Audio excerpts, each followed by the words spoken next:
the molecule BF3 and NF3 are both covalent compound, but BF3 is non-polar where NF3 is a polar. देखो हम देखें BF3 और NF3, किसी भी molecule के बीच में आपको पोलर और नॉन पोलर मतलब उसकी पोलैरिटी बतानी हो तो कैसे बताते हैं? डाइपोल मूवमेंट से बताया जाता है, म्यू से। डाइपोल मूवमेंट जिसका 0 है तो वो नॉन पोलर हुआ, और नॉट 0 इसका मतलब वो डाइपोल मूवमेंट 0 तो मॉलिक्यूल क्या होगा? Non polar,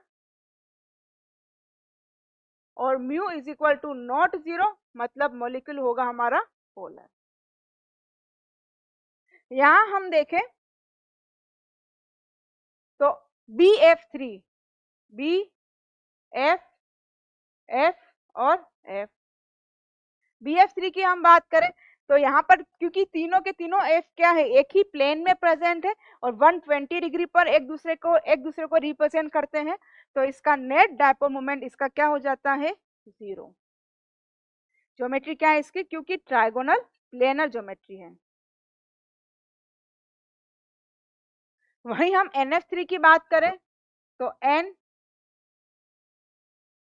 F, F, F और F, यहाँ पर क्या हुआ है? इसका म्यू 0 नहीं है क्योंकि ये क्या है? लोन पेयर क्या हो गया यहाँ पर? लोन पेयर आने के कारण, और यहाँ पर F क्या हो जाता है? दूसरे प्लेन में चले जाएंगे, अदर प्लेन में चले जाएंगे, 3D स्ट्रक्चर हो जाएगा इसका, तो इसका शेप भी क्या हो जाएगा? Trigonal pyramidal.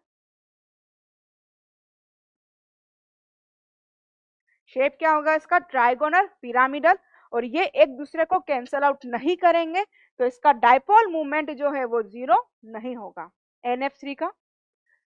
तो हमारे पास ए ऑप्शन है। Atomic size of boron is larger than nitrogen, ये स्टेटमेंट जो है बोरॉन और नाइट्रोजन की शेप के बारे में, स्टेटमेंट तो सही है क्योंकि लेफ्ट टू राइट जाने पर साइज डिक्रीज होता है, लेकिन इसके कारण मॉलिक्यूल पोलर है या नहीं वो जस्टिफाई नहीं हो रहा। बी है atomic size of boron is larger than nitrogen, तो रिपीट हो गया, वैसे भी गलत है ये स्टेटमेंट। सी है हमारे पास BF bond are non polar while NF bond are polar, गलत है। बॉन्ड की पोलैरिटी बताई जाती है EN से, ये बात हमें ध्यान होनी चाहिए। बॉन्ड की पोलैरिटी बताई जाती है, बॉन्ड पोलैरिटी इलेक्ट्रोनेगेटिविटी से, EN से, जबकि मॉलिक्यूल की पोलैरिटी बताई जाती है म्यू से। मॉलिक्यूल की पोलैरिटी डिसाइड करता है म्यू, डाइपोल मूवमेंट, और बॉन्ड की पोलैरिटी डिसाइड करता है EN। क्योंकि ये दोनों ही बॉन्ड क्या है? ये स्टेटमेंट गलत हो गया, ये बॉन्ड तो क्या है हमारा? पोलर, क्योंकि EN का डिफरेंस तो है, तो बॉन्ड तो क्या है? पोलर, लेकिन मॉलिक्यूल क्या हुआ हमारा? Non polar. D statement BF3 is planar while NF3 is a pyramidal, सही बात है, पिरामिडल होने के कारण दूसरे प्लेन में चला जाएगा, और इसका म्यू क्या है? 0 नहीं है, तो हमारा करेक्ट आंसर हो जाएगा ऑप्शन डी इज करेक्ट।